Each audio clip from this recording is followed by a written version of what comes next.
નમસ્કાર મિત્રો, આવતીકાલે 25 તારીખે ગ્રામ પંચાયતની ચૂંટણીનું જ્યારે રિઝલ્ટ આવવાનું છે ત્યારે આવતીકાલે નિયત કરેલી જે સ્થળ છે જિલ્લા કલેક્ટર દ્વારા એ જગ્યાએ આ મતગણતરી શરૂ થશે.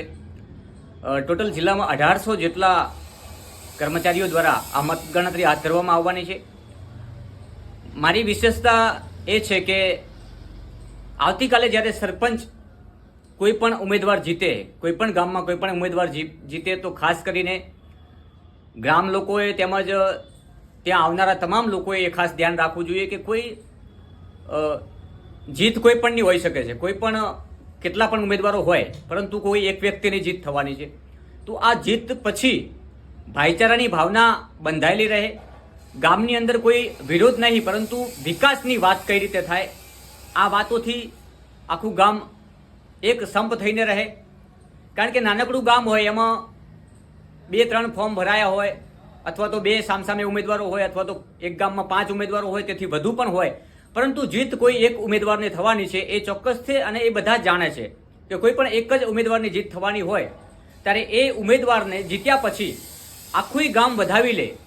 એટલા માટે વધાવી લે કે એ આખા ગામનો વિકાસ કરવાનો છે, કોઈ એક વ્યક્તિનો કે કોઈ એમની પડખે રહ્યા હોય એમનો નહીં.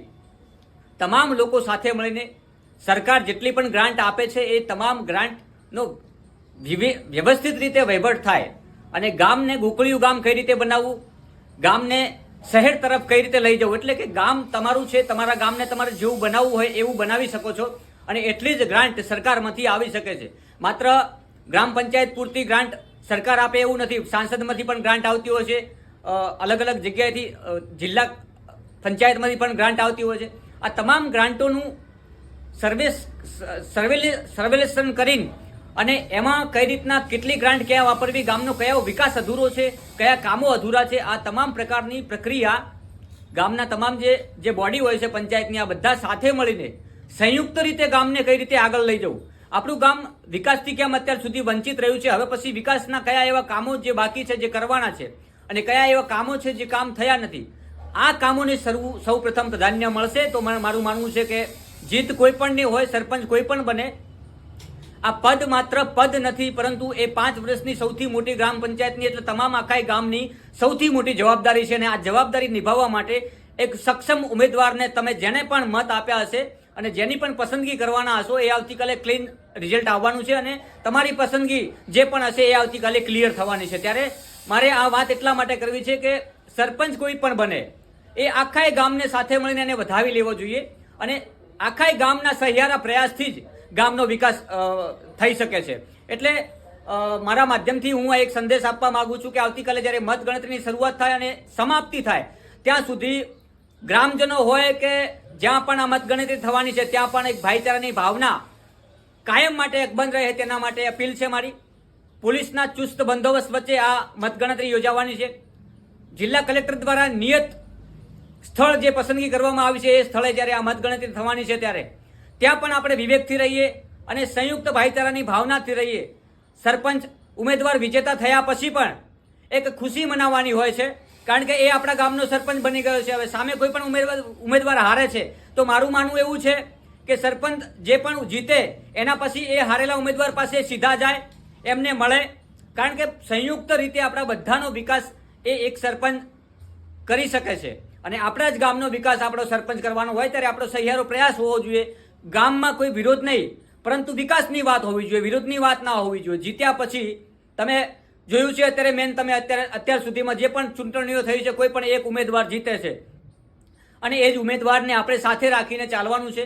ગામમાં ક્યારેય આખા જિલ્લાની વાત કરું, બનાસકાંઠામાં ક્યાંય જેટલા પણ ઉમેદવારો મેદાનમાં છે તમામને હું વિનંતી કરું છું કે ભાઈચારાની ભાવનાથી જો ગામના વિકાસ તરફ જઈશું તો ચોક્કસથી આપણું ગામ હરણફાળ વિકાસની પ્રગતિ કોઈ રોકી નહીં શકે.